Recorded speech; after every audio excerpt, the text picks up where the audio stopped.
गेल्या 2 ते 3 दिवसांपासून सुरू असलेल्या बैठका, त्यातील खलबते, चर्चा यानंतर आज जळगाव महापालिका निवडणुकीत महायुती संदर्भातील अधिकृत घोषणा झाली आहे. भाजप आणि राष्ट्रवादी आणि शिवसेनेच्या नेत्यांकडून महायुतीवर शिक्कामोर्तब झाला असला तरी जागा वाटपाचा तिढा कायम आहे. मंत्री गिरीश महाजन जळगावमध्ये आल्यावर महायुतीच्या उमेदवारांची यादी जाहीर करणार असल्याची माहिती मंत्री गुलाबराव पाटील यांनी दिली आहे. मंत्री गिरीश महाजन यांच्यासाठीच महायुतीतल्या जागा वाटपातलं घोडं अडलं आहे का, असा प्रश्न उपस्थित केला जात आहे. त्यामुळे कोणत्या पक्षाला किती जागा मिळतात हा प्रश्न सध्या तरी अनुत्तरित आहे.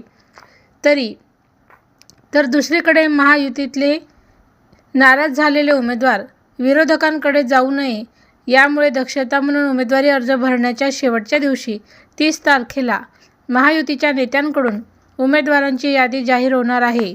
त्यामुळे नाराज इच्छुक उमेदवार ऐनवेळी काय निर्णय घेतात याकडे लक्ष लागलं आहे. एक चर्चा अंती युती करायची हा जवळजवळ हा निर्णय अंतिम टप्प्यात आलेला आहे. जागा वाटपाच्या संदर्भात उद्या किंवा परवापर्यंत बसून त्याची अधिकृत देखील अजून वेगळी घोषणा केली जाईल. पण भारतीय जनता पार्टी, राष्ट्रवादी काँग्रेस आणि शिवसेना या तिघांनीही सोबत जळगाव महापालिकेची निवडणुकीत सोबत राहून निवडणूक लढवावी हा निर्णय इथं आज झालेला आहे. महायुतीच्या संदर्भामध्ये आज काल पण झाली, आज पण झाली, त्याच्यावरती प्रदीर्घ चर्चा झालेली आहे. सगळ्या गोष्टींचा उहापोह केल्यानंतर महायुतीच्याच सोबत राहण्याचे जे काही आम्हाला आदेश होते त्याच्याप्रमाणेच आम्ही महायुतीची चर्चा महायुतीच्या सगळ्या नेत्यांबरोबर केली. मग शिवसेना असेल, भारतीय जनता पार्टी असेल, आज ती अंतिम टप्प्यामध्ये आलेली आहे. प्रभागाच्या बाबतीमधला निर्णय जो असणार आहे तो 1-2 दिवसामध्ये त्यालाही क्लिअर करण्यात येईल. पण महायुती म्हणून जळगाव महापालिकेमध्ये जायचा आमचा निर्णय झालेला आहे. सगळ्यांची बैठक झाली आणि त्याच्यामध्ये महायुतीचे शिक्कामोर्तब झालेलं आहे. आमची ऑलरेडी बैठक झाली होती, त्याच्यात आमची युती झालेली होती, पण आमचा घटक पक्ष म्हणून त्यांच्यावर बैठक झालेली आहे आणि शिक्कामोर्तब झालेला आहे.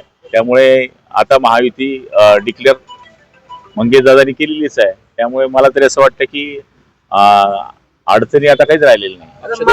आता विद्यमान साधारण 20 ते 22 नगरसेवक आहेत शिवसेना शिंदे गटामध्ये. त्याच्यापेक्षा कमी जागा तुम्ही घेणार नाही, आता आमचा अजून जागेवर तर विषय जवळपास पक्का झालेला आहे, पण तो आम्हाला सांगायचा नाही. नाही, जागेचा विषय अजून ठरला नाही. आम्ही इलेक्टिव्ह मेरिटवर जागा ठरवणार आहे. त्यामुळे आमच्या जागेचा विषय अजून काय ठरला नाही.